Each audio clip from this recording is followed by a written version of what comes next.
आप सब जानते हैं मदिरा पान करना महापाप है।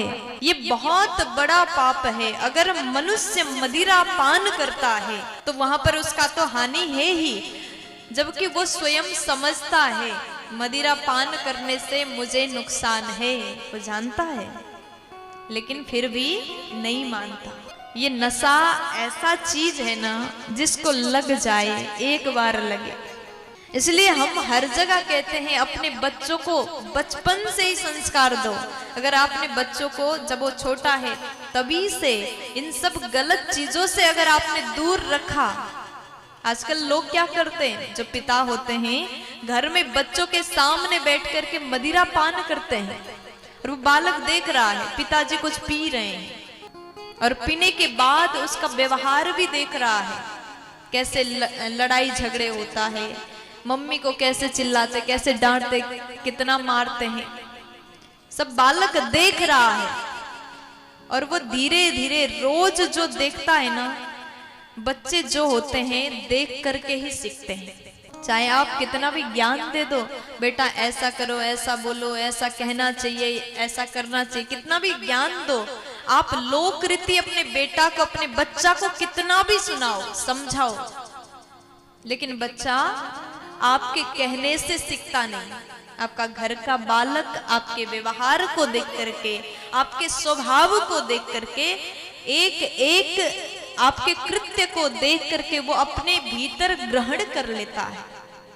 कुछ माता पिता ऐसे भी होते हैं मदिरा पान कर रहे हैं, गलत कार्य कर रहे हैं, दूसरों की बुराई कर रहे हैं। बच्चा कहता है कि मम्मी आपने दादी को ऐसा क्यों बोला, तो मम्मी क्या कहते हैं, अरे तू चुप कर, अभी तुझे कुछ समझ में नहीं आएगा, बड़ा होगा तब समझेगा। और उसके सामने सास की बुराई कर रही है और वो छोटा सा बालक सुन रहा है, देख रहा है। धीरे धीरे वो बुराई, जो बुरी चीजें हैं जो आप उसके सामने बैठ के करते हो, वो धीरे धीरे उसके भीतर प्रवेश करेगा।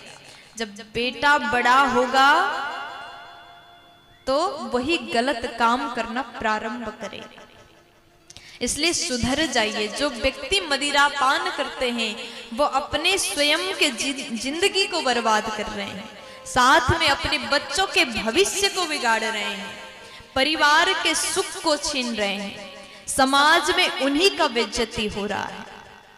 अब बताइए मदिरा पान करना क्या आपके लिए फायदेमंद है? आपको ऐसा लगता है क्या? नहीं लगता ना। अच्छा ये बताओ, जितनी बात अभी मैंने बोला किस किस को समझ में आया और सच में लगा कि हाँ पीना नहीं चाहिए? हाथ उठा के बता दो। क्या बात है, इतने लोग 2 मिनट में सुधर गए, इनके लिए जोरदार ताली बजाओ। जब हम ज्ञान लेते हैं, ज्ञान सुनते हैं तो लगता है कि ये तो सब बात बिल्कुल सत्य है। कथा के पंडाल के भीतर जब बैठते हैं तो लगता है कि एक एक बात सत्य है। इन बातों को जीवन में स्वीकार करना चाहिए, क्योंकि फायदा हमारा ही है ना। एक एक बात स्वीकार करना चाहिए, हाँ कितनी अच्छी बात, कितनी अच्छी बात। लेकिन जैसे पंडाल से बाहर गए सब भूल जाते हैं, जैसे पंडाल से निकले, दुकान दिखा और वहीं जाकर के बैठ गए, शुरू हो गए। ये गलत है। देखो आपके लिए आपकी पत्नी अपने परिवार को, माता पिता को छोड़ के आई है, लेकिन पति को भी समझना चाहिए अगर मैं मदिरा पान करूंगा, अपनी पत्नी को गलत बोलूंगा तो उसको कितना पीड़ा होता होगा, कितना दर्द होता होगा। लेकिन वो सहती रहती, चुपचाप सुनती है। पति मारता भी है, डांटता भी है, अपने पति की इज्जत को बचाने की कोशिश करती रहेगी। शादी के बाद पता चलता है कि पति तो दारू पीने वाला है, लेकिन कभी भी ये बात अपने मायके वालों को बताएंगी नहीं, क्योंकि यहाँ पर अपने पति का इज्जत खराब हो जाएगा। सहन करती है।